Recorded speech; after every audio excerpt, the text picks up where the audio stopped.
Ustadz Abdul Somad Batubara LCMA, waktu dan tempat kami persilakan. Saya atas nama Zakir Sulaiman mengundurkan diri. Wabillahi taufiq wal hidayah. Assalamualaikum warahmatullahi wabarakatuh.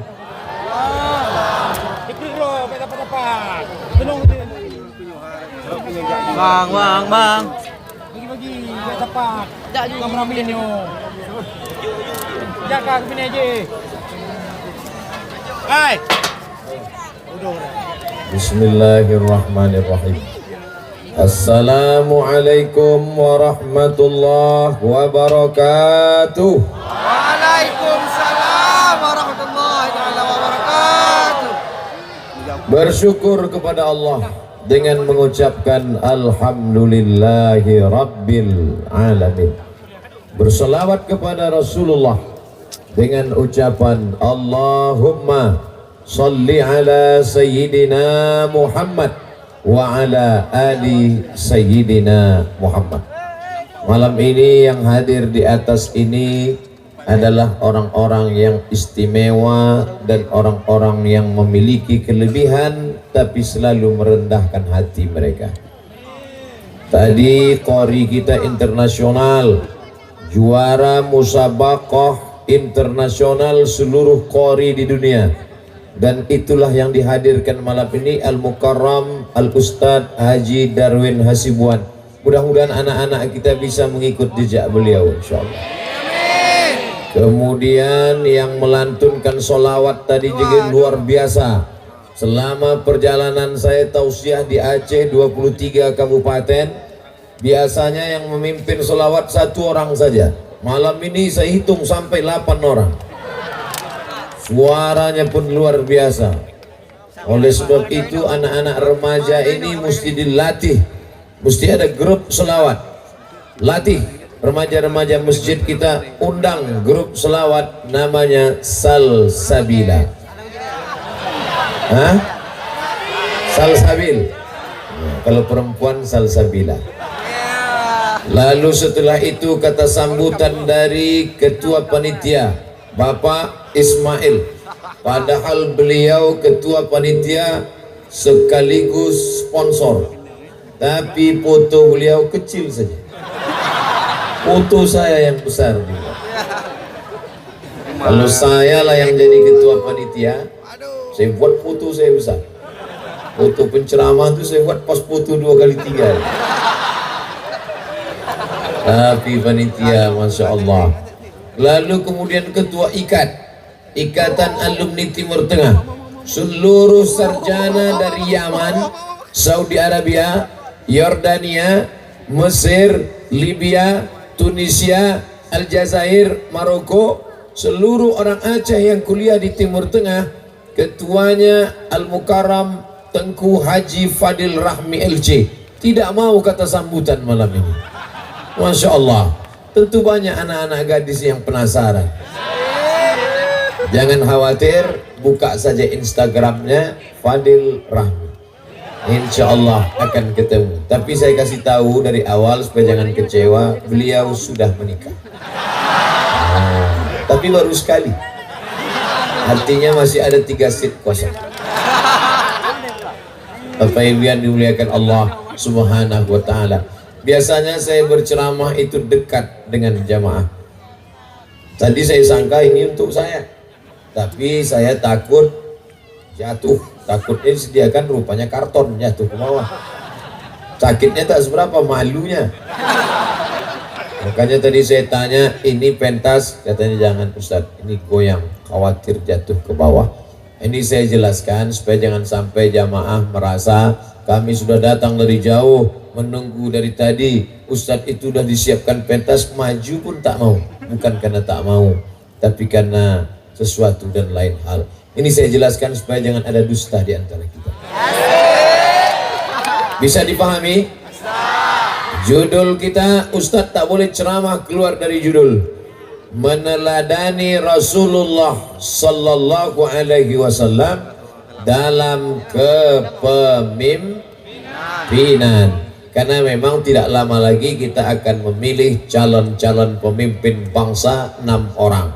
DPR kota, DPR Kabupaten, DPR Provinsi, DPR RI, DPD, Presiden dan Wakil Presiden. Apakah Ustadz Somad ini ceramah untuk kampanye? Tidak. Saya tak ada urusan dengan kampanye. Saya tak kampanye jadi calonkan orang, saya tak mau.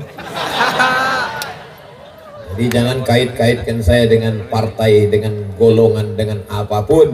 Malam ini murni ceramah menjumpai umat Muhammad sallallahu alaihi wasallam.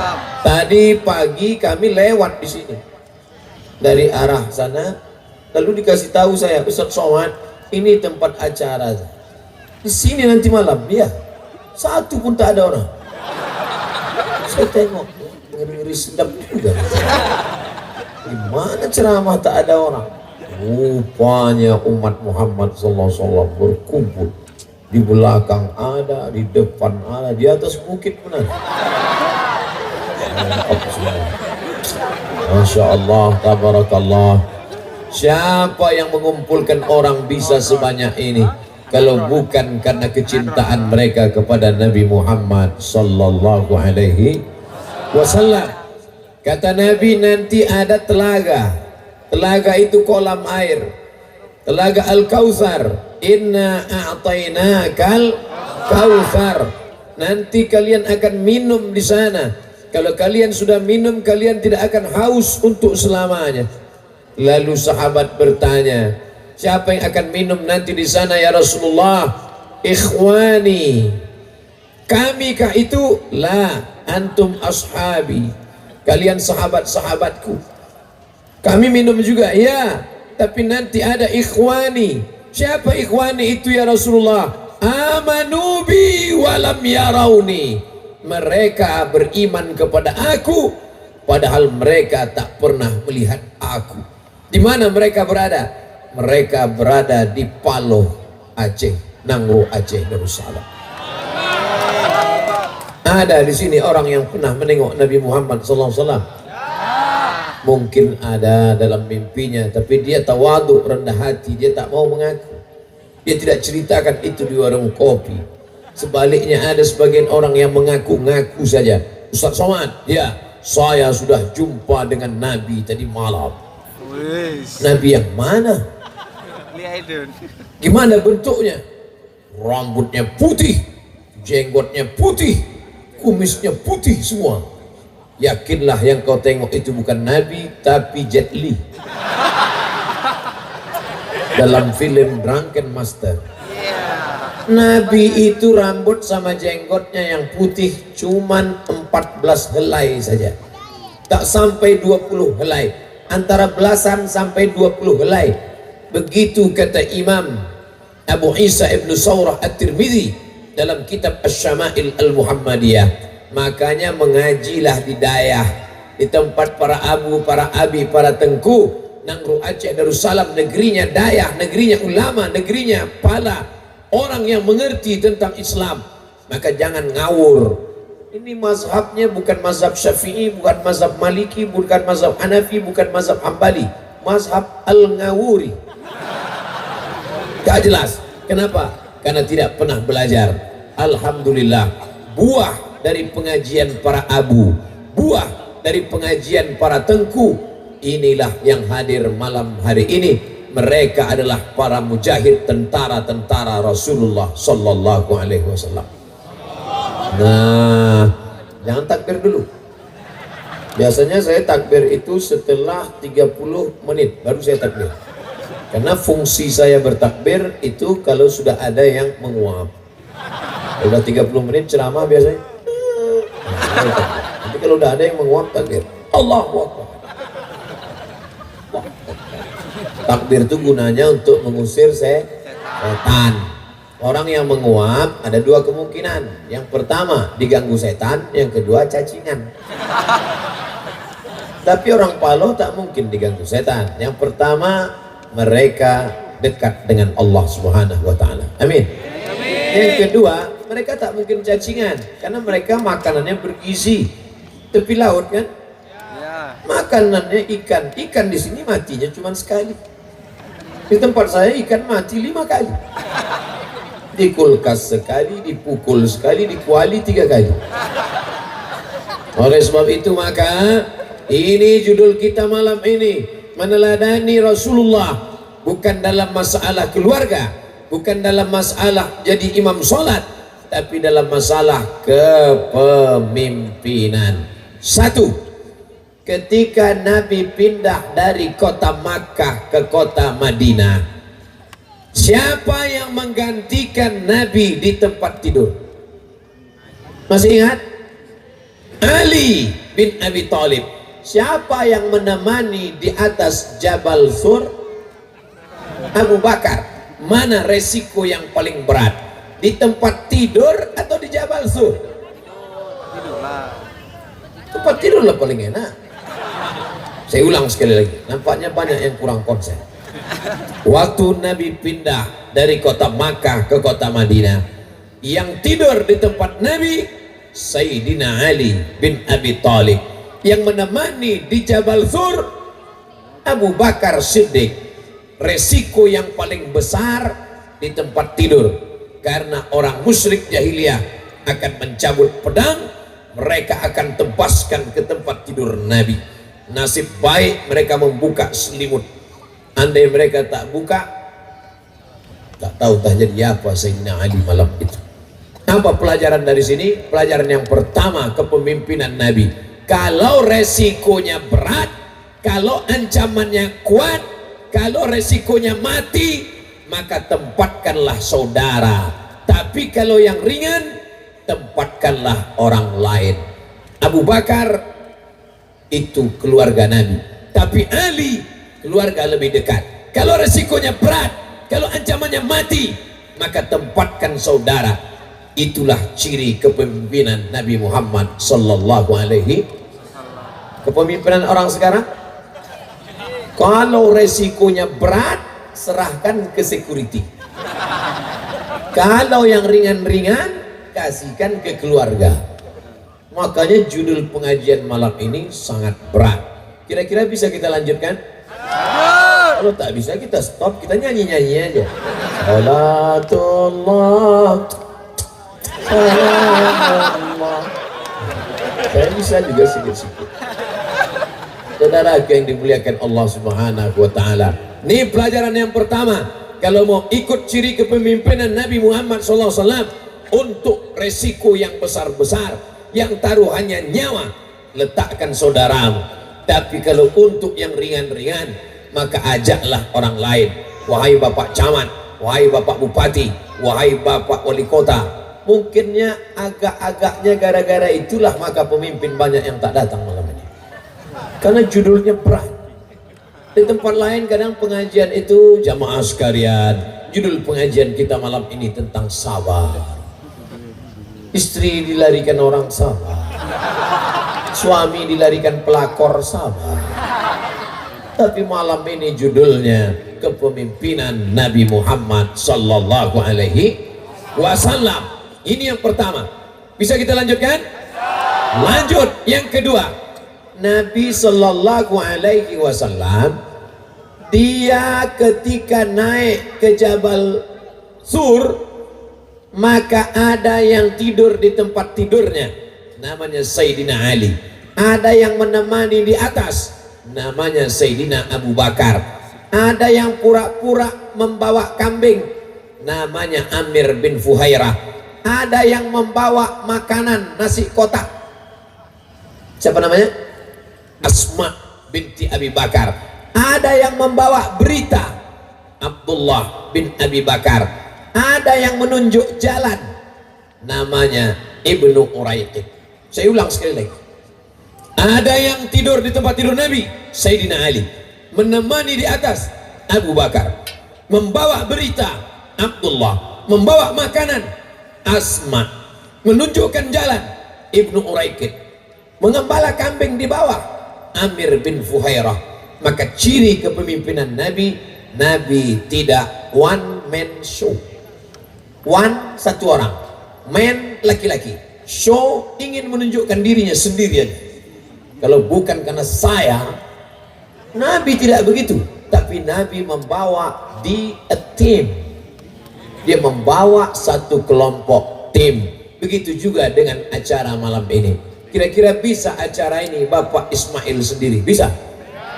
Mana bisa? Bisa acara ini yang fotonya paling besar sendirian? Bisa? Tak bisa. Coba kalau ada yang nakal di antara teknisi mikrofon itu dimainkan ya. Begitu saya mulai tadi, Assalamualaikum.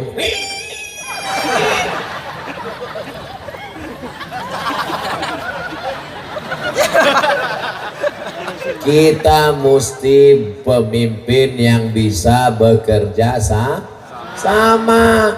Ada wali kota, ada bupati, dibantu oleh Forkompinda, Forum Komunikasi Pimpinan Daerah. Malam ini aman. Kenapa? Ada dari bapak-bapak dari TNI, tengok itu. Ada bapak-bapak dari kepolisian dengan senjata lengkap. Itu senjata yang mereka bawa itu besi itu. Bukan mainan anak-anak. Hati-hati. Tapi Paloh bukan berarti tempat yang tidak aman. Aman, tentram di sini. Nyaman. Tapi ini untuk apa? Kenapa mesti dipakai jeruji besi? Kenapa mesti ada bapak polisi dan tentara? Bukan berarti Paloh tidak aman. Lalu kenapa? Bayangkan kalau sebanyak ini yang mau salaman dan minta foto. Habis acara jadi ikan asin, Ustaz. Oleh sebab itulah makanya dibuatkan ini semua. Ini perlu saya jelaskan supaya jangan sampai ada yang streaming lalu memunculkan isu nampaknya Aceh sedang gawat darurat. Ustaz Somad ceramah dikelilingi besi dan oleh kawalan tentara lengkap. Ini bekerja sama. Ciri kepemimpinan Nabi Muhammad SAW tidak tampil sendirian. Yang tampil sendirian itu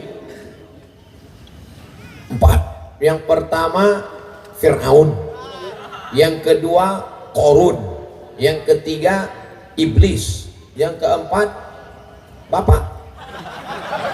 Kalau ada nanti orang sikit-sikit ngomong, kalau bukan karena saya nggak jadi acara itu.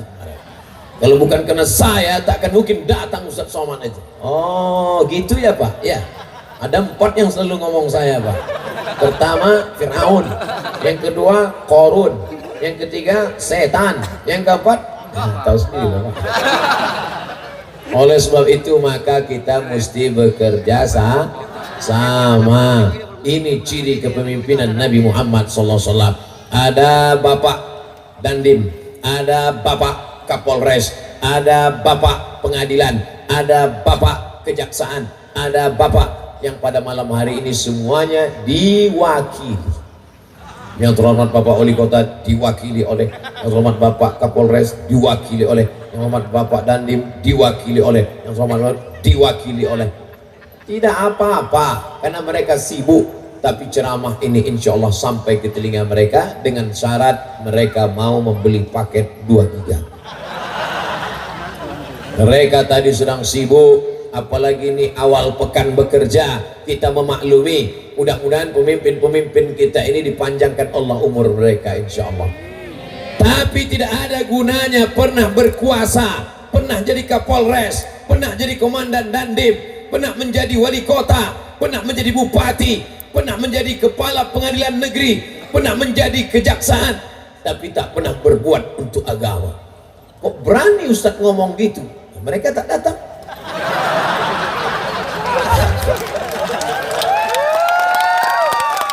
Andai ada pun mereka, saya lantang juga bicara. Di mana-mana saya ceramah suka hati saya. Sakit hati mereka tak usah undang lagi. Kita tak ada kepentingan, betul? Saudara yang dimuliakan Allah Subhanahu wa Ta'ala, sampaikan selama orang masih mau mendengar, sampaikan selama orang masih punya mata, punya telinga, punya hati, sampaikan. Oleh sebab itu maka kalau kita pikirkan orang tersinggung sampai mati kita tak akan ceramah. Ceramah tentang narkoba yang pakai sabu-sabu itu singgung. Ceramah tentang suami istri yang pelakor tersinggung. Ceramah tentang apa lagi? Nabi naik ke atas Jabal Nur. Jangan-jangan nyindir kami yang di atas nih Pak Ustaz. Makanya jangan pikirkan orang, tapi pikirkan yang kita sampaikan itu benar atau salah. benar kata Allah, benar kata Rasulullah, benar kata ulama. Sampaikanlah, kulil haq, sampaikan kebenaran, walau kana murran, walaupun menyakitkan. Selama saya menyampaikan dua pesan ini, kira-kira adakah bapak ibu yang tersinggung? Terserah aja, mau tersinggung tak apa. Kalau ada yang tersinggung, saya mohon maaf. Tapi saya kasih tahu, ada pernah saya ceramah, tiba-tiba ada orang tersinggung, pulang dari ceramah tuh mati dia langsung. Jadi yang mau tersinggung, ya silakan. Tengok nanti jam-jam 11. Saya bukan nakut-nakutin. Hati kita akan tetap bersama walaupun kita tidak pernah bekerja sama. Sama niat kita, baik niat bapak, baik niat ibu. Ustaz salah tunjuk, oke. Baik niat bapak, baik niat ibu, baik niat kita. Walaupun kita tidak pernah bekerja sama, tapi kita akan selalu bersama. Siapa yang menyamakan kita? Allah dan Rasulullah Sallallahu Alaihi Wasallam. Ustadz Darwin Hasibuan datang dari Medan, Sumatera Utara. Saya datang dari Riau, Aceh di atas, Sumatera Utara di bawah, Riau di bawah. Kami tak pernah kontak sama sekali, tapi malam ini bisa kami sepakat sama-sama pakai baju warna biru. Bayangkan itu. Ada pernah kami kontak-kontak, Ustaz nanti sama kita pakai baju biru ya? Tak ada. Begitu juga dengan ibu-ibu yang lain. Saudaraku yang dimuliakan Allah Subhanahu wa taala, yang penting bersama saja. Sama amalan kita, sama perbuatan kita, maka insya Allah kita akan bersama dengan Nabi Muhammad sallallahu alaihi wasallam. Amin. Siapa yang cinta sama Nabi, matinya jumpa sama Nabi. Kalau cinta sama sinetron Korea, jumpalah sama artis K-pop.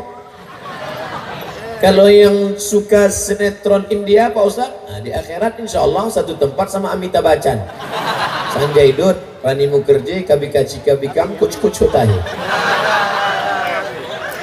Hafal juga Pak Ustaz. Maka menyatulah kita dengan tim Rasulullah Sallallahu Alaihi Wasallam. Nih poin yang kedua, kita lanjutkan sampai poin berapa nih Pak Ustadz? Pokoknya sesuai di mana-mana saya ceramah 60 menit, sesuai tertulis di botol 600 ml. Poin yang ketiga, bagaimana ciri kepemimpinan Nabi Muhammad Sallallahu Alaihi Wasallam? Nabi sampai ke kota Al-Madinah Al-Munawwarah. Sebelum sampai ada kampung kecil bernama Quba. Kalau saya sebut Quba, jangan bayangkan Fidel Castro. Itu Quba. Ini pakai qaf, Quba.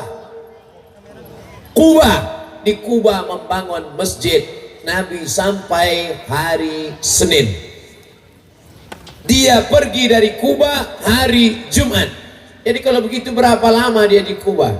Senin, Selasa, Rabu, Kamis, Jumat.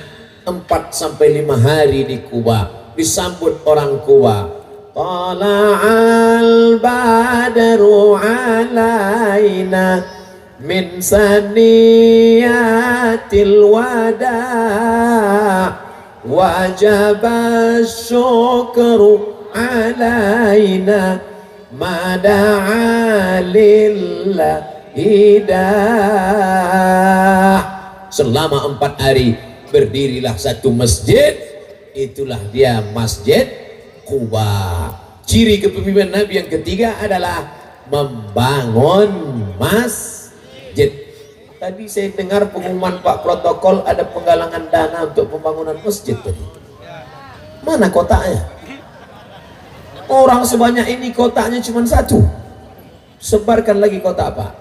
Sebarkan kotak. Kotak kepada bapak-bapak, kotak kepada ibu-ibu. Kotaknya 1, 2, kasih nomor.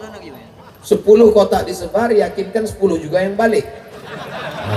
Saya bukan menuduh, enggak. Soalnya ini jalan lintas di Banda Aceh. Tapi insya Allah kita tidak ragu, karena Bapak TNI Polri ada mengawal insya Allah. Isi kotak. Tadi udah kami sebar Pak Ustadz, itu kotak DP-nya aja. 1 kotak naik ke atas, kan ikan-ikan yang besar di sini. Kalian di bawah ikan-ikan teri aja itu. Ikan paus, ikan hiu, lumba-lumba sini.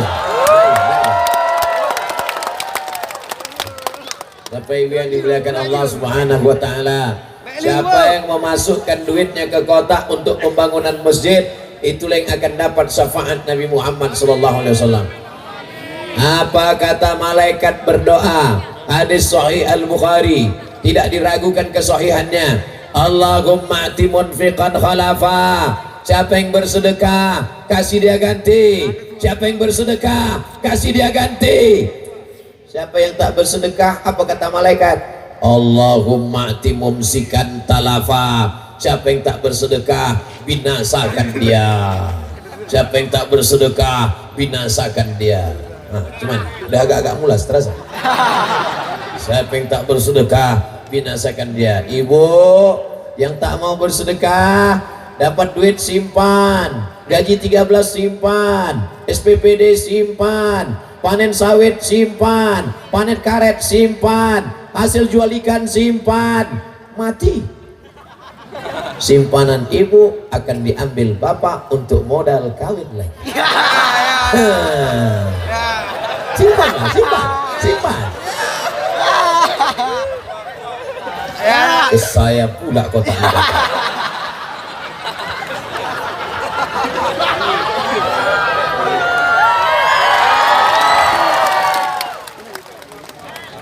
Duit yang disimpan di sini tinggal. Duit yang masuk ke kotak itulah yang akan kita bawa mati menghadap Allah Subhanahu wa Ta'ala. Makanya lebih banyak yang masuk ke kotak daripada yang di sini. Ini tinggal KTP sama SIM aja lagi.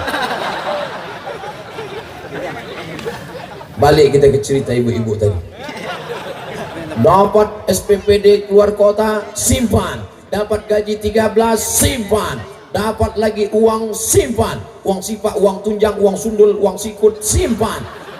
Simpan. Pas pagi-pagi minum kopi, mati. Duit ibu akan dipakai bapak untuk kawin lagi.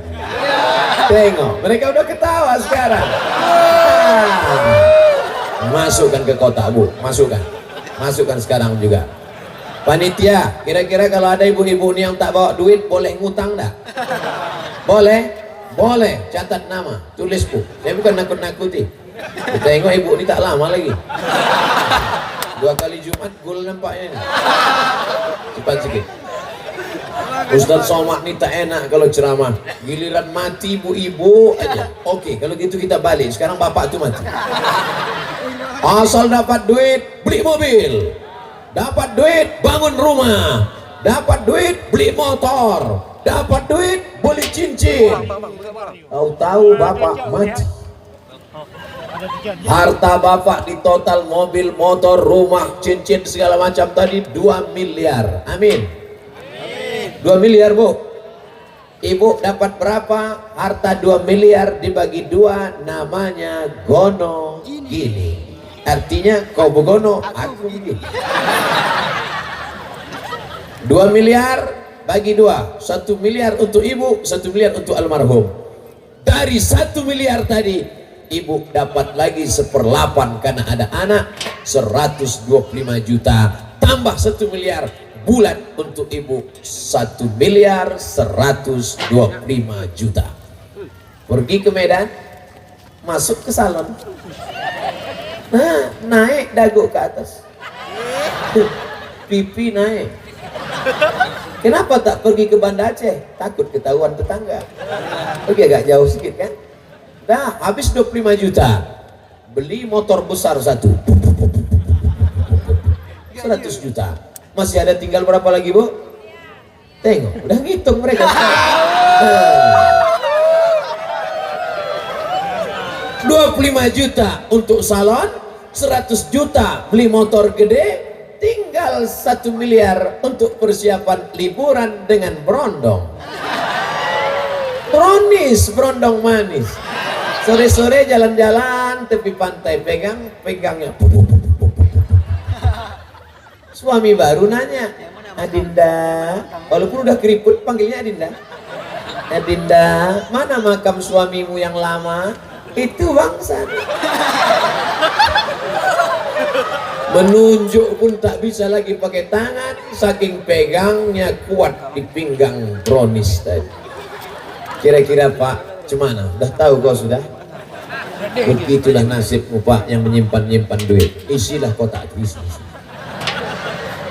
Saya bukan nakut-nakuti, saya cerita aja. Ibu yang menyimpan duit, simpanlah Bu, tak apa-apa. Bapak yang menyimpan duit, simpanlah Pak. Tapi yang kau serahkan untuk Masjid At-Taqwa Paloh, itulah yang akan kekal abadi. Bangun anak-anak muda tengah malam, sholat tarawih, sholat witir mereka, berdoa mereka di Masjid At-Taqwa Paloh. Rabbana ighfir lana dzunubana wali walidaina warhamhuma kama rabbayana shaghira. Menetes ke makammu macam tetesan gurun pasir yang panas terik ditetesi oleh embun-embun. Mudah-mudahan makam kita termasuk makam yang basah karena tetesan sedekah. Cuman mau menetes 2000 perak. Kalau 2000 perak itu bukan tetesan embun, tetesan air kencing. Oh, Ustadz Somad ini mulutnya kotor najis.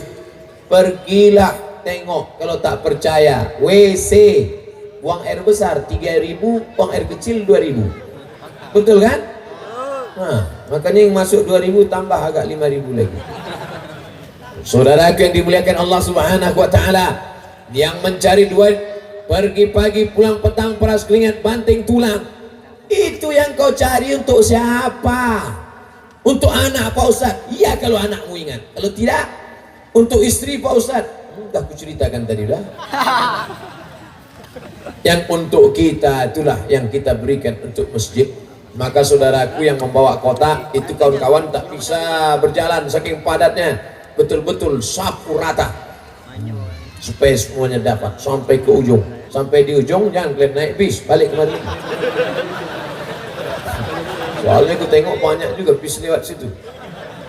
Bapak Ibu yang dimuliakan Allah Subhanahu wa taala, ciri kepemimpinan Nabi yang ketiga, membangun masjid. Kita lanjutkan. Yang keempat, Nabi Shallallahu alaihi wasallam tidak sekedar membangun masjid, tapi dia yang langsung mengisi masjid, mengangkat muazzinnya dua. Yang pertama Abdullah bin Ummi Maktum, yang kedua Bilal bin Rawah. Allahu Akbar, Allahu Akbar. Maka wahai bupati, wahai wali kota, kalian angkatlah muazzin-muazzin yang suaranya ya tak pun kalah pala bagus macam yang saya contohkan tadi. Allahu Akbar, Allahu Akbar. Itu yang azan sipil. Kalau yang azan tentara lagunya tak gitu. Allahu Akbar, Allahu Akbar. Tegas gitu. As-salatu khairum minan naum. Itu yang sipil. Kalau yang tentara, as-salatu khairum minan naum. Biar supaya terbangun mereka. Polisi bisa azan, tentara bisa azan, bupati bisa azan. Ini Ustadz Somad ini ngawur ini. Mana pula ada bupati bisa azan? Saya ceramah di Babel. Babel itu bukan Babilonia, Irak. Babel, Bangka Belitung. Yang azan gubernur, yang imam bupati. Bingung saya mau ngapain? Begitulah hebatnya. Bayangkan kalau yang azan bupati, Allahu Akbar, Allahu Akbar. Pegawai sedang makan di kantin. Siapa yang azan itu? Pak Bupati. Apa? Pontang panting. Tinggalkannya piring itu semua. Yang bingung yang punya rumah makan lah. Artinya apa? Bukan sekedar rajin bangun masjid. Ini banyak juga pemimpin kita rajin bangun masjid. Berikut ini peresmian masjid yang dibangun oleh Bapak Bupati Wali Kota, penanda tanganan prasasti. Duit Bapak? Enggak, APBD. Membangun masjid rajin, rupanya ini pun dimainkannya juga proyek di situ. Masjid pun digarapnya juga. La ilaha illallah. Makanya ada riwayat menyebutkan ternyata ketika ada orang mimpi masuk surga, ditengoknya di surga itu ramai sekali. Ada bupati, wali kota, gubernur, DPRD, ramai. Lalu pas ditanya, pas bangun ditanya, siapa yang kau tengok di surga itu?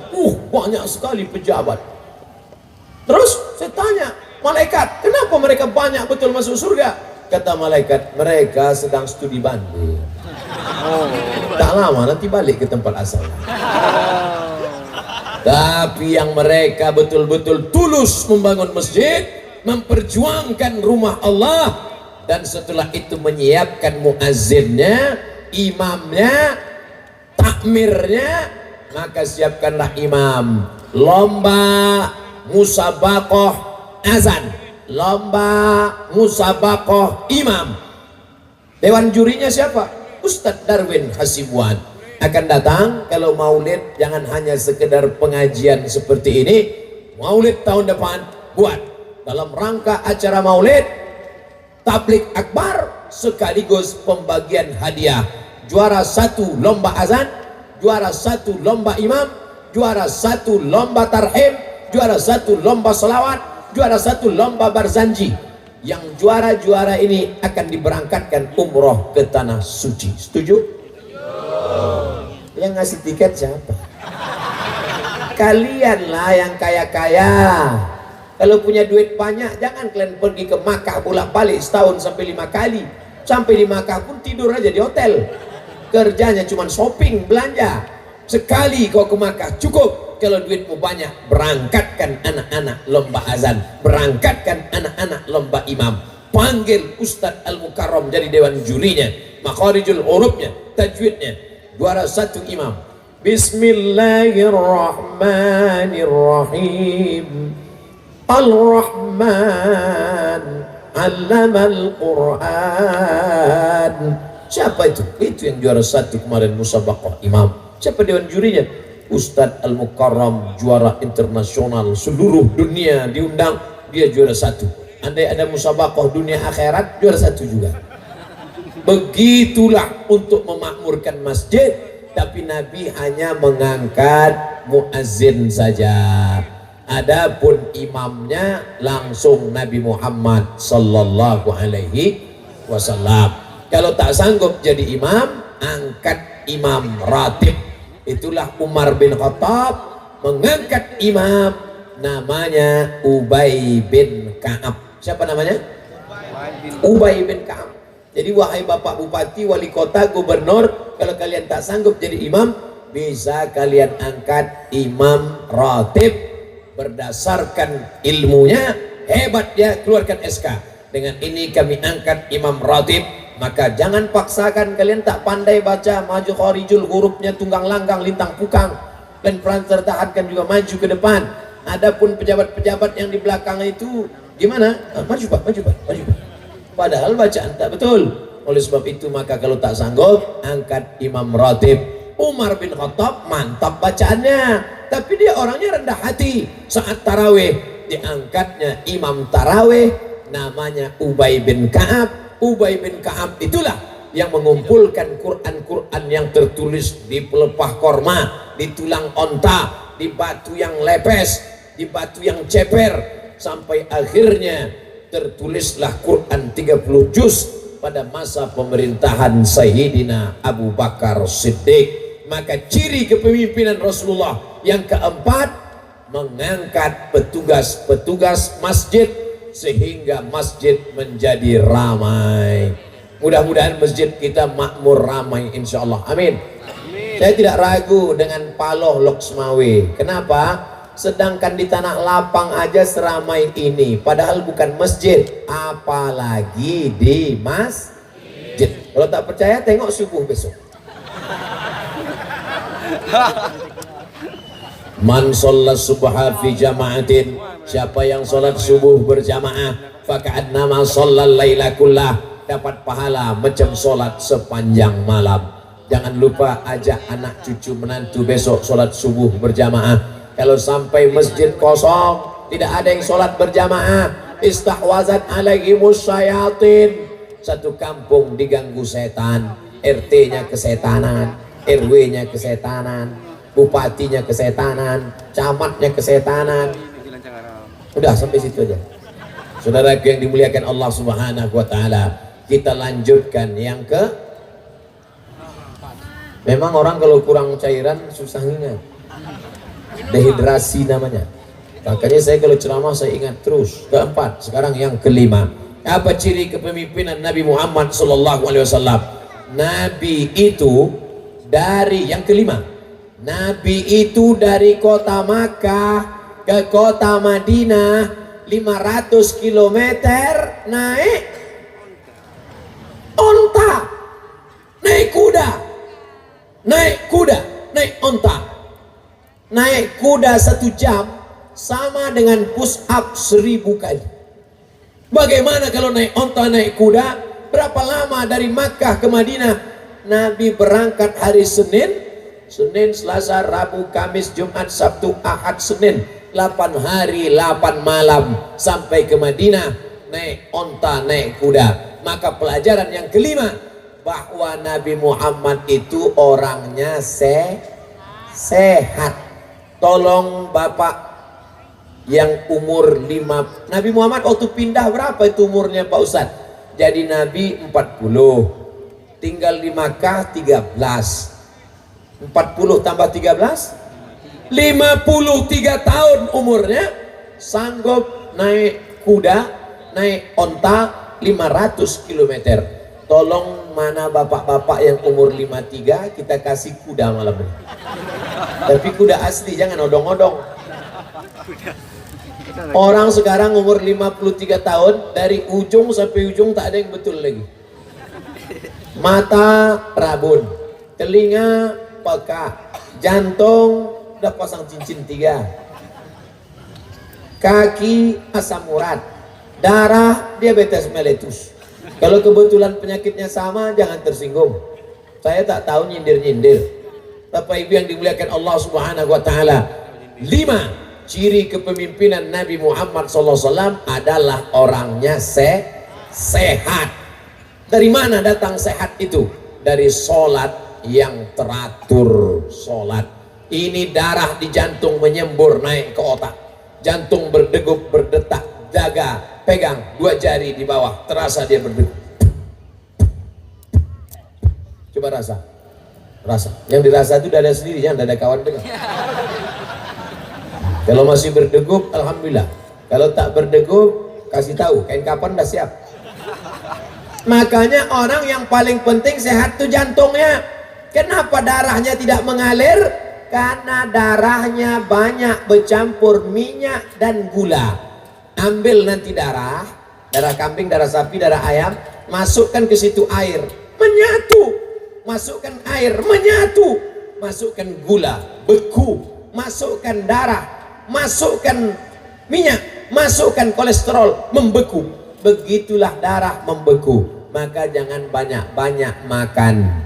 Al-ma'idatu baitu kullida, lambung sarangnya segala penyakit. Nabi Muhammad itu makannya sikit. Kita nih sikit-sikit makan. Sikit-sikit makan, sikit-sikit makan, sikit-sikit makan. Siapa itu? Saya. Tadi pagi diajak makan, siang di rumah makan, malam ini tadi makan, makanannya pula enak-enak semua.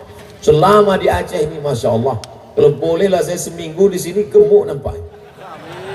Saudara yang dimuliakan Allah Subhanahu wa taala, ciri kepemimpinan Nabi sehat. Kalau kita sehat, berwibawa, maka orang akan segan. Nabi Muhammad SAW umur 53 tahun bisa gagah perkasa. Ini baru naik mobil sebentar. Saudara yang dimuliakan Allah, orang kata sambutan, yang kami hormati Bapak Bupati, mohon izinnya Pak. Mana mau dibawa? Nabi Muhammad SAW adalah orang yang sehat walafiat. Ustadz Somad, kalau mau makan, makan aja Pak Ustadz. Jangan takut kolesterol. Di rumah makan ini tidak ada kolesterol. Nanti di rumah sakit baru ada. Saya sampai sekarang masih ke rumah sakit. Saya sampai sekarang masih tanya dokter, tapi tidak sebentar-sebentar periksa Anda. Bentar-bentar periksa, bentar-bentar periksa Anda. Kalau udah parah betul baru saya periksa. Tapi ini tak betul. Kata Pak Dokter rajin-rajin periksa. Tapi saya termasuk orang yang takut periksa. Nanti kalau diperiksa kata dia sakit, saya batal ceramah. Maka saya rasa sehat terus. Sehat Ustaz? Sehat. Apa yang Ustaz makan? Nasi. Apa yang Ustaz minum? Air putih. Kenapa Ustaz sehat? Orang seramai ini mendoakan supaya Ustaz Somad sehat. Amin. Yang paling semangat mendoakan saya orang dari Paloh. Mereka semua, terutama panitia. Ya Allah, kami udah pasang tenda ya Allah. Pagar sudah kami pasang, semuanya sudah siap, jangan sampai hujan ya Allah. Dan yang paling penting jangan sampai Ustaz Somad itu sakit, apalagi kalau dia mati. Itulah yang membuat saya sehat dan umur panjang sampai hari ini. Betul? Ya Allah, hidupkan Ustaz itu sampai malam Selasa nanti aja. Habis acara itu terserah ya Allah. Mati-matilah, kami tak peduli kali kan. Bapak Ibu yang dimuliakan Allah SWT, makanya jangan pernah berhenti mohon doa kepada orang. Doakan Ustaz Somad sehat, tapi yang paling penting adalah doakan Ustaz Somad mati dalam keadaan husnul khatimah. Amin. Jangan sekarang. Ya maaf, mau cepat aja deh kita mati. Saya sudah ceramah dimulai setengah 10, sekarang jam 10 lewat 10, sudah 40 menit saya berdiri di atas ini. Anda tidak pakai jam pun saya tahu berapa menit. Bas. Oh, Ustaz nyindir minta kursi ya? Nah, insya Allah masih sehat lagi. Judul ceramah kita kan tentang Nabi sehat. Masa cerita Nabi sehat yang ceramah sakit? Nah, maka jaga kesehatan kita dengan tetap istiqomah, berwudu, sholat, mandi malam, tahajud, makan secukupnya. Itu adalah kunci kesehatan Nabi Muhammad. Nabi tidak pernah sakit. Pernah tak ibu baca Nabi meninggal dunia karena diabetes meletus? Pernah tak bapak baca Nabi meninggal dunia karena jantung koroner? Pernah tak adik-adik baca Nabi meninggal karena kurap?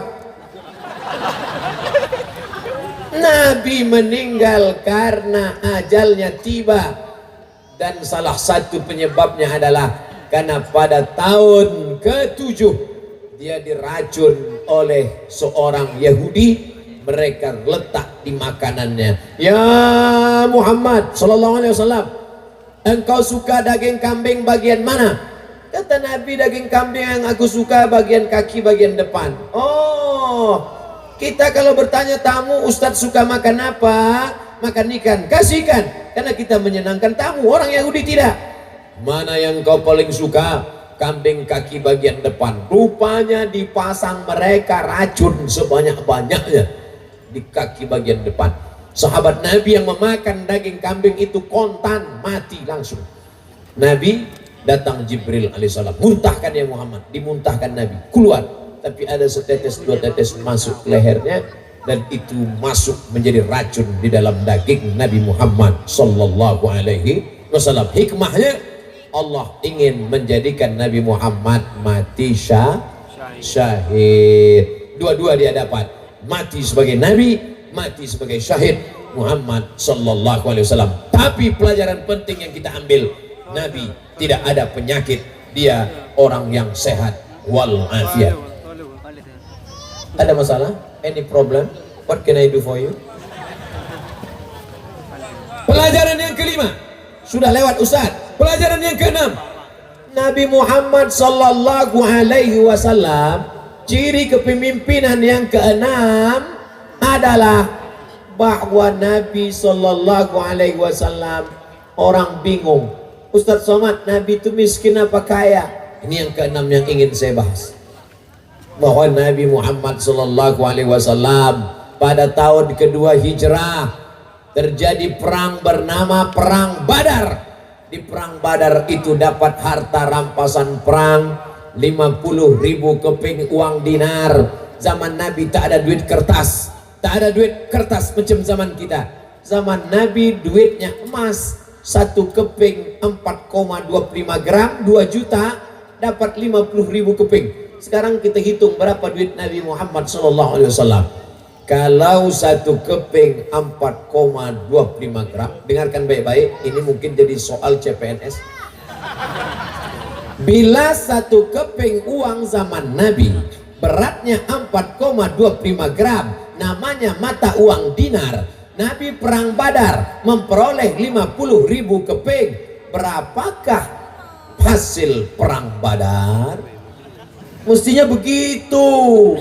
Kalau yang buat soal tes CPNS alumni Dayah dari Aceh.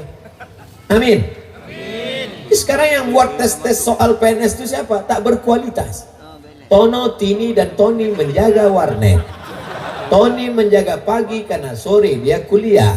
Tini menjaga sore karena pagi dia kerja tempat lain. Hari apa saja Tony dan Tono bisa bekerja sama? Tak bergizi.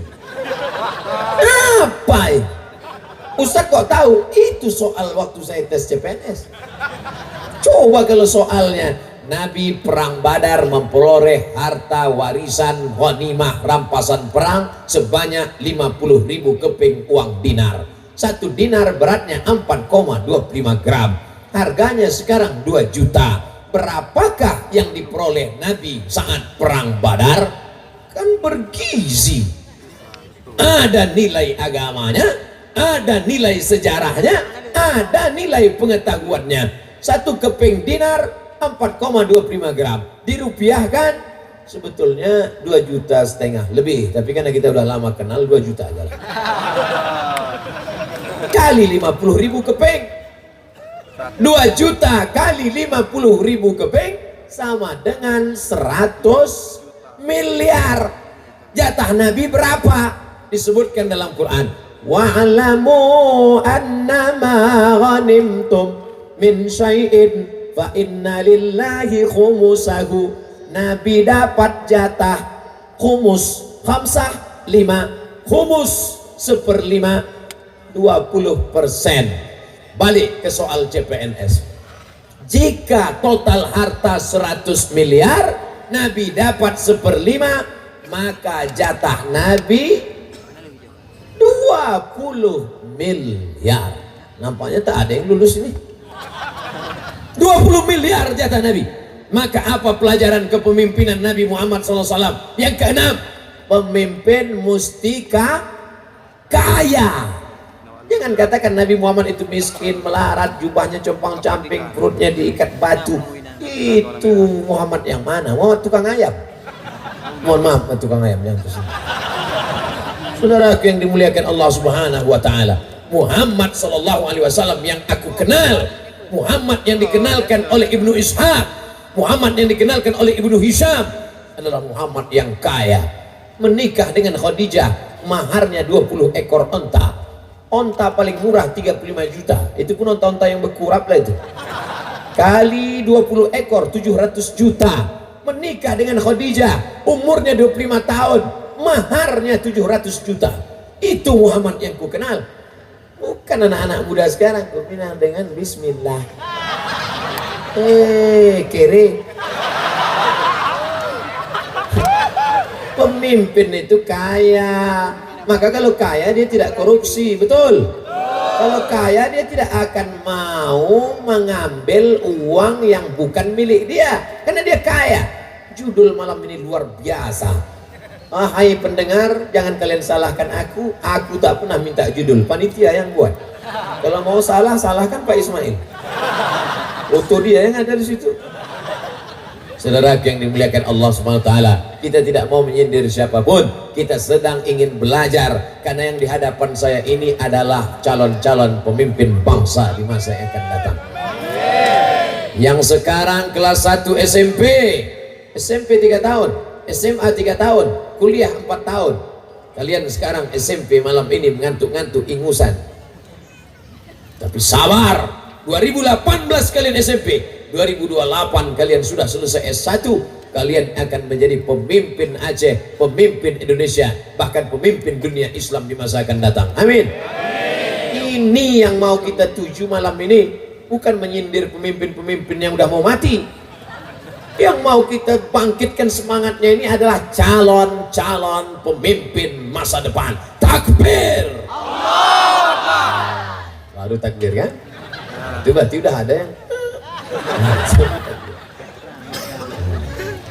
kadang, tapi alhamdulillah saya sudah ceramah 45 menit baru ada menguap. Kadang di tempat lain baru kita berdiri dia udah orang payah tidur, orang barat sampai makan obat tidur baru bisa tidur. Orang kita enggak, baru nengok Ustaz. Adapun penceramah kita malam ini adalah Al-Mukarram Ustaz Tengku. Bismika Allahumma ahya wa abad. Begitu selesai pengajian, alhamdulillahillazi ahyana ba'da ma amatana wa ilaihi nusyur. Tapi di Paloh saya tengok dari ujung ke ujung tak ada satu pun yang mengantuk. Apalagi yang ini, tak ada. Ngitung duit mereka rupanya. Patutlah tak mengantuk. Tolong kalian hitung betul-betul. Nanti habis itu naik ke atas kita hitung berapa duit yang terkumpul malam ini supaya tahu kita berapa kurangnya untuk pembangunan masjid. Masjid At-Taqwa kita, insya Allah mudah-mudahan seramai ini orang. Bapak ibu yang ada duit, yang tak mau mengasih duit, besok datang ke Masjid At-Taqwa. Assalamualaikum. Waalaikumsalam. Saya pelajaran yang ke-6 kata Ustaz Somad tadi malam, Nabi itu orangnya kaya. Saya ini kaya. Apa tak tahu kalian saya ini kaya? Apa pengurus? Berapa semen lagi yang kurang Pak pengurus? Berapa batu kerikil yang perlu? Berapa keramik? Berapa keran air? Berapa semuanya? Kubah berapa? Bapak mau bantu? Enggak, saya nanya aja. Bapak ibu yang dimuliakan Allah Subhanahu wa ta'ala, kalau mau menunjukkan kau kaya bukan dengan menunjukkan rumah yang besar, kalau mau menunjukkan kaya bukan dengan cincin emas yang banyak. Ada Nabi punya cincin emas? Ada. Nabi mengharamkan cincin dan sutra. Raja-raja Romawi, raja-raja Persia pakai kain sutra, haram. Laki-laki pakai kain sutra, perempuan pakai sutra boleh. Laki-laki pakai cincin emas, gelang emas, rantai emas, haram pakai emas. Ibu-ibu boleh. Tapi jangan gara-gara ini abang belikan emas. Kalau tidak, ibu jangan paksa bapak. Kasihan kita sama bapak nih. Sudahlah di kantor ditekan atasan, di jalan kena tilang, di rumah ditekan bini. Kemana lagi mereka mau mencari ketenangan? Sampai di Ustadz tuh pula marah-marah. Akhirnya mereka masuk ke kamar mandi, diminumnya Mama Lemon. Tak pula mati. Seminggu berbuih-buih aja mulut.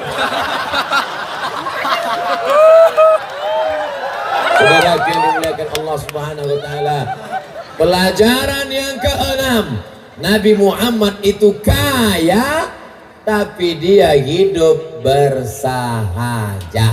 Bersahaja itu apa? Sederhana. Bahasa orang Loksmawinya apa? Low profile. Nabi itu sederhana, bukan dengan menunjukkan emas banyak, bukan dengan menunjukkan mobil mewah, tapi hidup sederhana. Pergi nanti ke Madinah, tolong tunjukkan mana istana Muhammad sallallahu alaihi wasallam. Ini Masjid Nabawi, ini arah kiblat, ini sebelah kanan ada rumah Nabi, ada replika rumah Nabi. Tengok rumah Nabi, bukan besar rumah Nabi. Nabi sholat, kaki Aisyah di depan kepala. Nabi sholat, kaki Aisyah digeser Aisyah, begitulah kecil.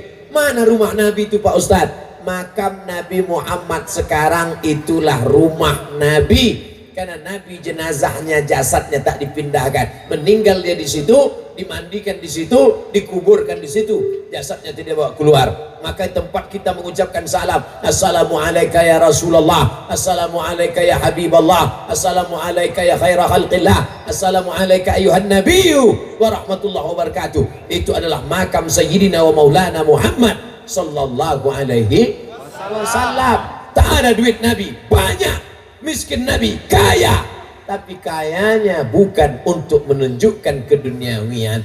Gelas Nabi kayu yang dipotong kecil-kecil, diikat pakai kawat. Sendal Nabi, lihat gambarnya di internet. Pakaian Nabi biasa saja, tak ada berlebih-lebihan. Itu Ustaz Somad ngomongnya sederhana, pakaian dia berlebih-lebihan. Mana ada lebih? Tak ada lebih. Peci, ini pintu aja. Berarti merek kasih orang. Sorban dari Saudi Arabia. Tak ada berlebih-lebih. Biasa-biasa saja. Ini dipakai sehebat-hebatnya manusia, pakaiannya cuma 3 lapis.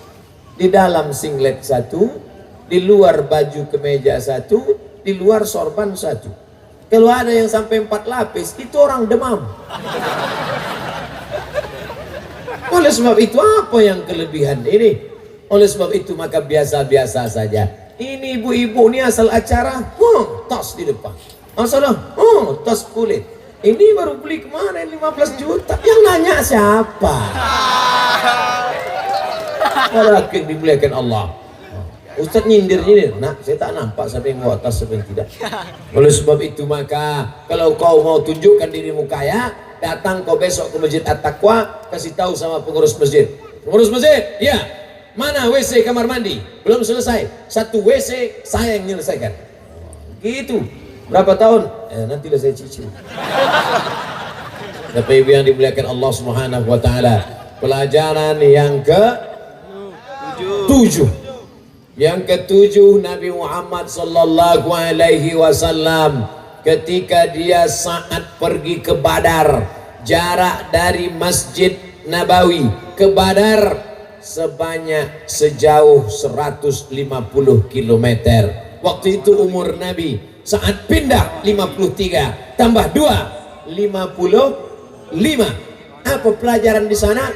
Bahwa Nabi mengatur pasukannya di tempat matahari terbit. Mana matahari terbit? Kata Nabi, sini, di sini kita. Habis subuh langsung ke lokasi. Di mana matahari terbit? Sini ya Rasulullah, sini kita. Kenapa di sini? Supaya musuh di sana, mata musuh tak bisa menengok pasukan Nabi karena melawan matahari. Lalu Nabi mengajak sahabat, ayo kita cari lokasi berkemah. Di mana kita berkemah? Ya Rasulullah, apa ada Jibril datang mengirim wahyu di mana tempat berkemah? Tak ada. Kata sahabat, kita kemah di sini. Kenapa? Di sini tempat air minum. Kalau kita kuasai air minum, maka musuh nanti akan mati kehausan. Begitu sahabat. Mereka mengintai musuh. Saat mereka intai musuh, tiba-tiba ada 2 orang mengambil air. Tangkap tukang ambil air. Tanya, berapa pasukan kalian? Hai tukang ambil air? Ya. Kau tukang masak kan? Ya. Koki kan? Ya. Berapa pasukan kalian? Aku tak tahu berapa pasukan. Kalian potong apa? Kami potong onta. Apalagi kambing. Dari makanannya Nabi tahu berapa jumlah pasukan. Pelajaran yang ke-7, perlunya strategi. Jadi jangan bayangkan Nabi itu keluar rumah, Bismillahirrahmanirrahim, la haula wala quwata illa billah, apa yang terjadi terjadilah. Nabi apa itu? Nabi bodoh itu. Nabi itu sifatnya siddiq, amanah, tabligh. Nah, dulu kata orang, sekarang siddiq, jujur, amanah, orangnya amanah, tabligh, menyampaikan, fatana, cerdas, smart. Ini sekarang banyak orang HP-nya aja yang cerdas, smartphone. Orangnya goblok, tak sesuai. Pelajaran yang ke-7, Nabi penuh dengan strategi. Jangan menghadap musuh dengan mata yang rabun. Betul? Ikuti Nabi SAW. Jangan bayangkan Nabi itu, gimana ya Rasulullah, kita mau perang Badar ini, udahlah kita sholat sunat aja habis berdoa, ya Allah tolong kami ya Allah, kami mau mati ini ya Allah. Langsung kabul doa. Penuh dengan strategi. Jadi sampai berapa Pak Ustaz? Udahlah sampai 7 aja lah. Jam setengah 10 tadi kita mulai, pas jam setengah 11 memang panitia ini betul-betul pas 7 angka yang dipilihnya. Apa makna 7? Langit 7 lapis, bumi 7 lapis, tawaf 7 putaran, sa'i 7 putaran, dan kita pun nanti akan mati menghadap Allah dalam masa yang 7. Jadi 7 ini Pak Ustaz kebetulan ya pas 7 datang sudah habis. Pertanyaan, nanti kalau ada yang tanya, siapa tadi yang malam ceramah? Ustaz Somad. Judulnya apa? meneladani kepemimpinan Rasulullah dalam hal kepemimpinan.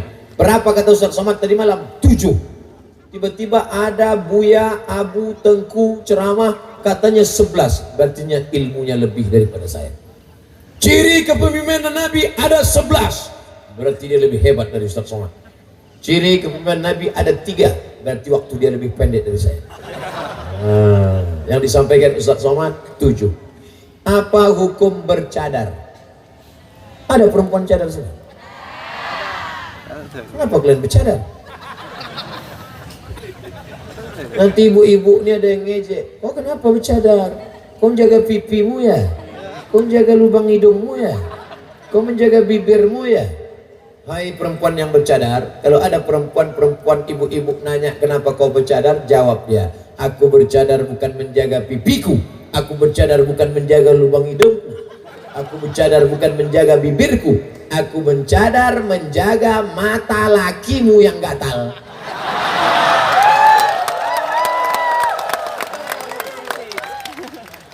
Jangan ejek cadar, karena cadar adalah ajaran Islam. Mengejek cadar berarti mengejek Nabi Muhammad SAW. Betul? Begitu juga jangan mengejek poligami, karena poligami adalah ajaran Islam. Mengejek poligami berarti mengejek ajaran Nabi Muhammad SAW. Betul? Tengok, saya mancing aja. Begitulah rupanya yang tak terkeluarkan selama ini. Malam ini terpuaskan mereka. Betul, nampak betul tertekan. Keluar nanti Komisi Perlindungan Laki-laki. Ada ulama yang mewajibkan cadar. Syekh Ibnu Utsaimin, ulama Saudi Arabia, Syekh Ibnu Bas mengatakan cadar wajib. Tapi guru-guru kami di Al-Azhar tidak mewajibkan cadar. Oleh sebab itu yang mau bercadar silakan, yang tak bercadar tak apa-apa. Antara yang bercadar dengan yang tak bercadar jangan berkelahi. Kalau antara kalian yang bercadar dengan yang tak bercadar kelahi, yang ketawa yang tak berbaju.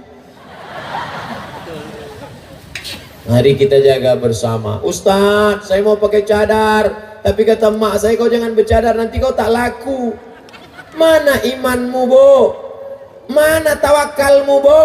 Anakmu bercadar, alhamdulillah. Orang pusing menengok anaknya pakai rok pendek setengah tiang, lutut hitam berkudis. Bagi yang anaknya sudah bercadar, alhamdulillah. Hanya saja kalau dia pulang bawa kawan, periksa juga. Mana tahu berkumis.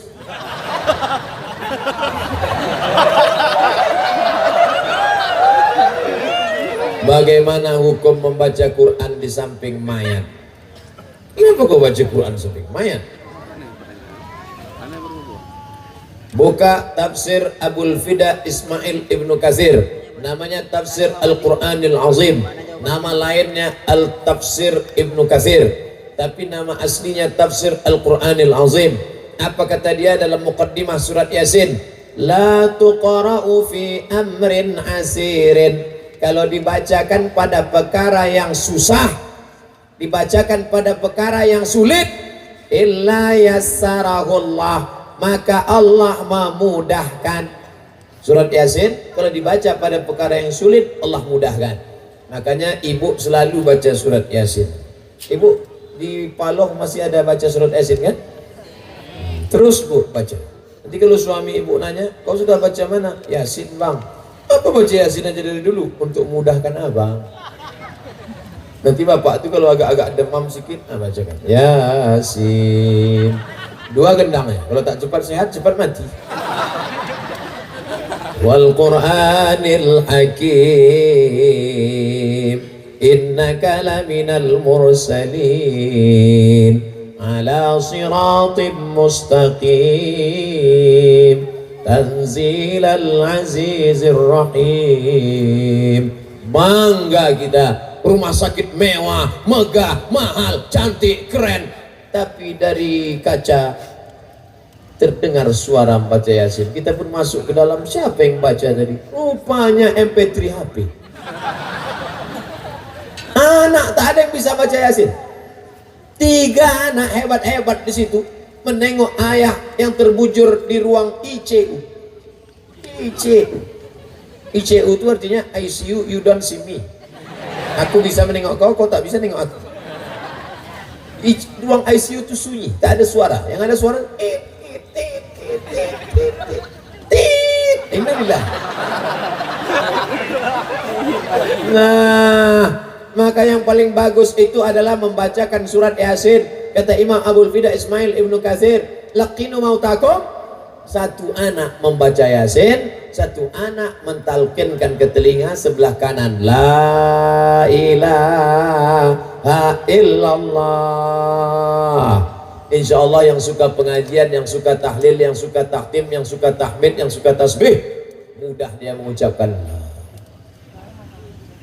Tapi kalau orang yang tak pengajian, la ilaha illallah, berapa harga dolar? La ilaha illallah. Gelangku jangan kasih menanti.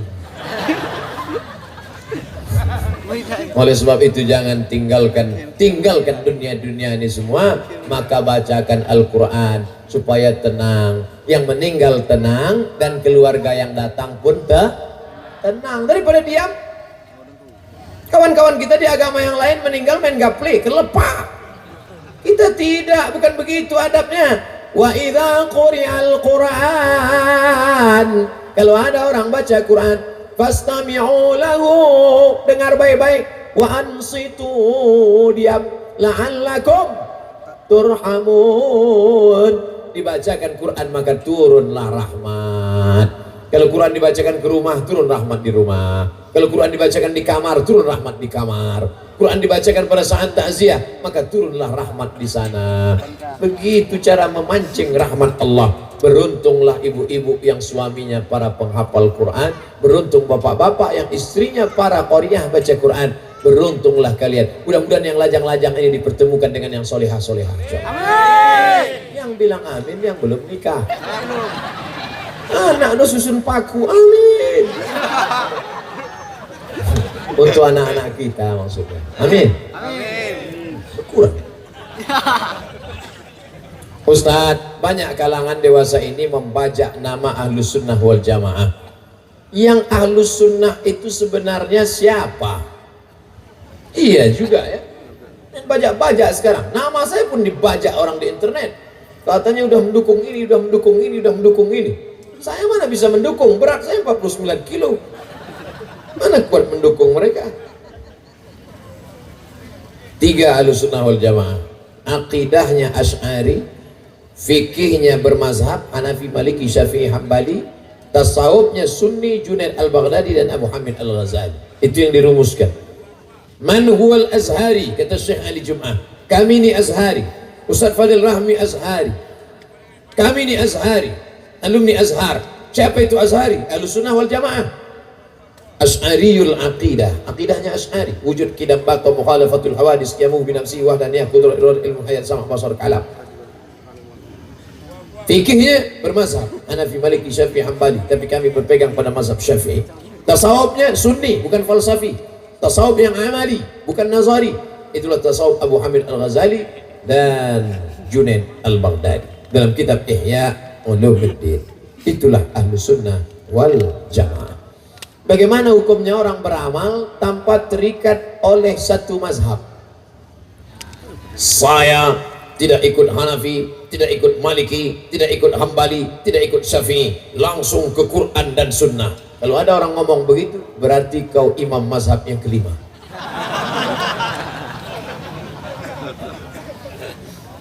Al-Imam Ibnu Hajar Al-Asqalani, gelarnya bukan LCMA, Al-Hafiz. Al-Hafiz hafal 300.000 hadis dalam kepala.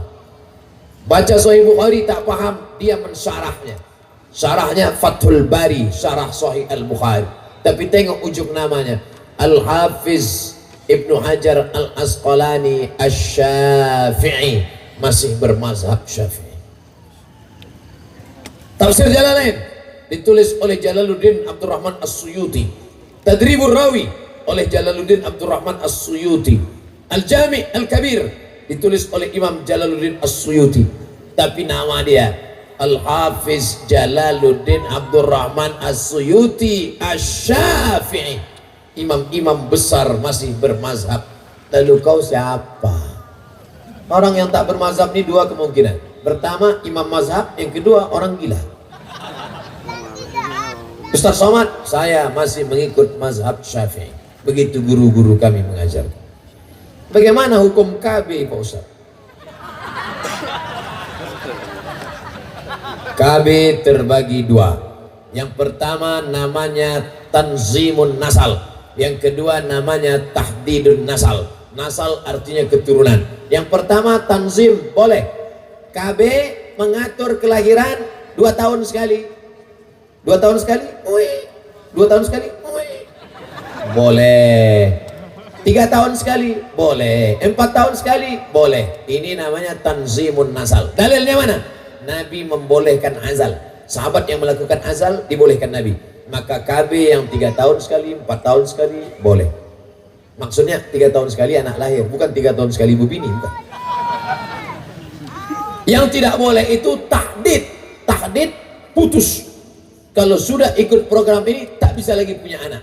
Laki-laki namanya vasektomi, perempuan namanya steril.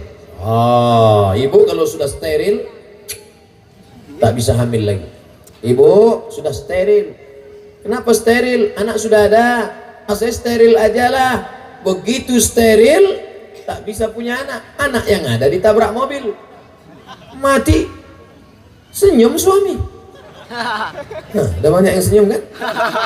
Oleh sebab itu jangan steril, kecuali dokter sudah memvonis ibu mesti steril. Kalau tak steril nanti melahirkan resikonya mati. Tak boleh pilih mati. Ibu pilih mati apa steril? Steril aja. Suaminya ditanya, bapak pilih istri ibu steril apa mati? Biarlah mati aja kan? Jangan. Tak boleh. Vasektomi jangan pak. Vasektomi itu kalau sudah putus tak bisa disambung walaupun pakai selasiban.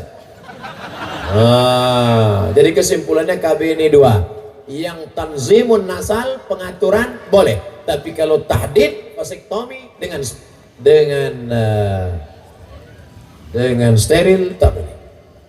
Bagaimana hukum perempuan melakukan musafir umrah tanpa mahram? Tidak boleh perempuan musafir, la tusafiran namra'atun.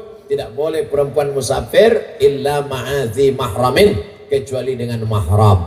Tapi kata Imam Nawawi, darurat berangkat haji boleh. Syaratnya di sana ada perjalanannya aman. Ada perempuan-perempuan yang amanah ramai.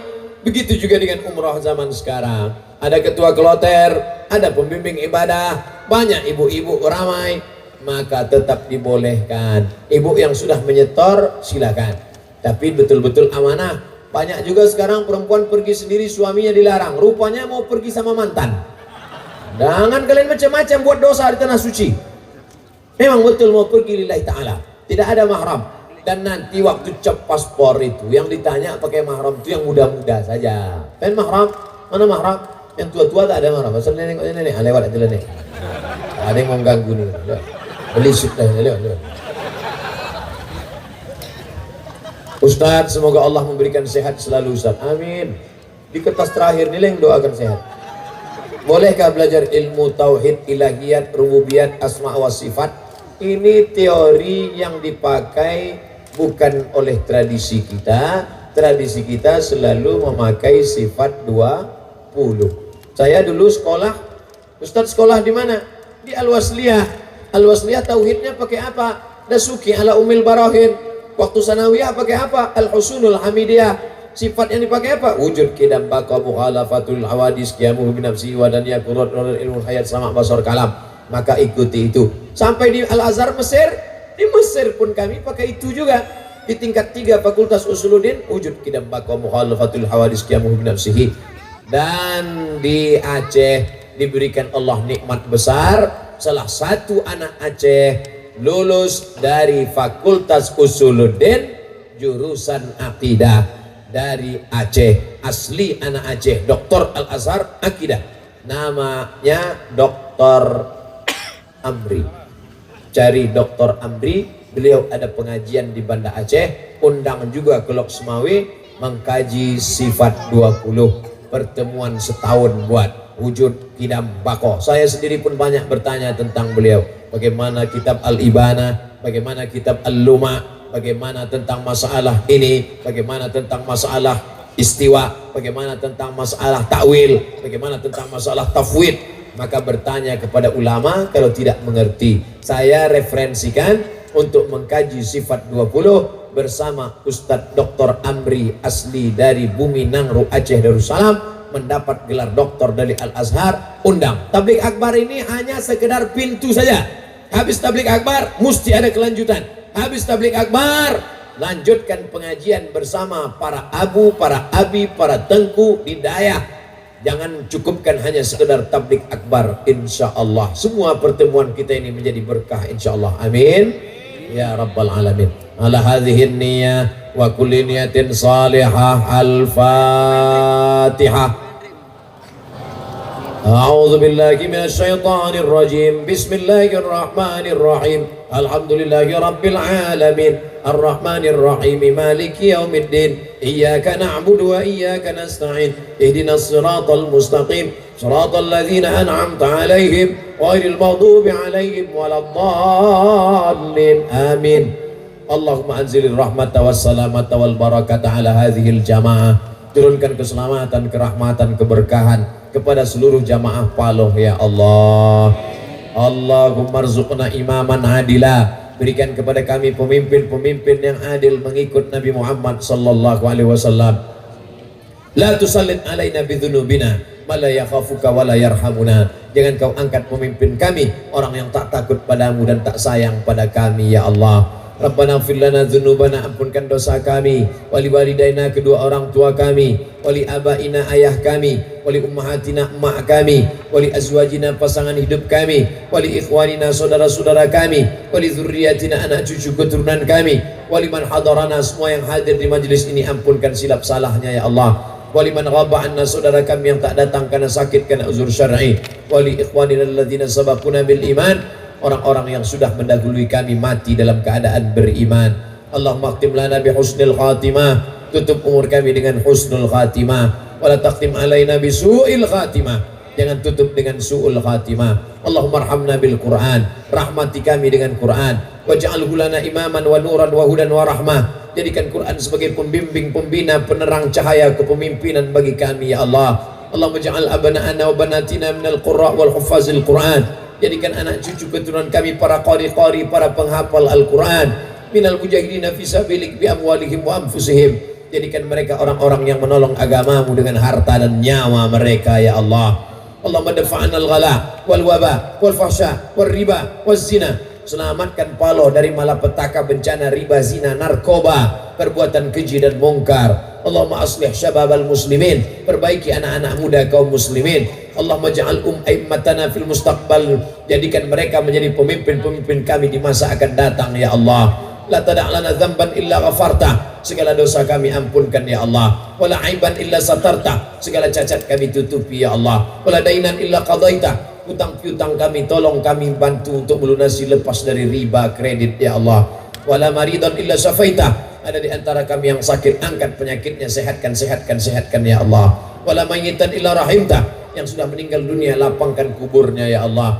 Wala aziban illa zawajta, yang lajang yang gadis mudahkan jodohnya, temukan dengan orang baik-baik ya Allah.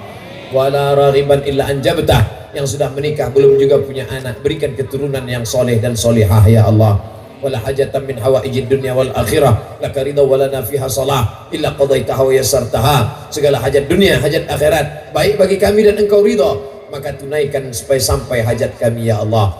Allahumma ja'al akhir kalamina inda intihai ajalina, jadikan akhir kalam kami ketika ajal kami sampai, yang terakhir keluar dari mulut kami la ilaha illallah Muhammadur Rasulullah sallallahu alaihi wasallam. Rabbana atina fid dunya hasanah wa fil akhirati hasanah wa qina adzabannar. Wa sallallahu ala sayyidina wa maulana Muhammad wa ala alihi wa sahbihi wasallam. Walhamdulillahi rabbil alamin. Taqabbalallahu minkum minna wa minkum taqabbal ya Allah ya Karim. Ulang dengan tenang, ambil sampah-sampah, tisu-tisu, tutup botol, koran-koran. Jangan biarkan halaman ini, lapangan ini kosong, kotor, karena tadi kita datang dalam keadaan bersih, pulang dalam keadaan bersih. Terima kasih. Mohon maaf segala kesilapan dan kekhilafan. Wassalamualaikum warahmatullahi wabarakatuh.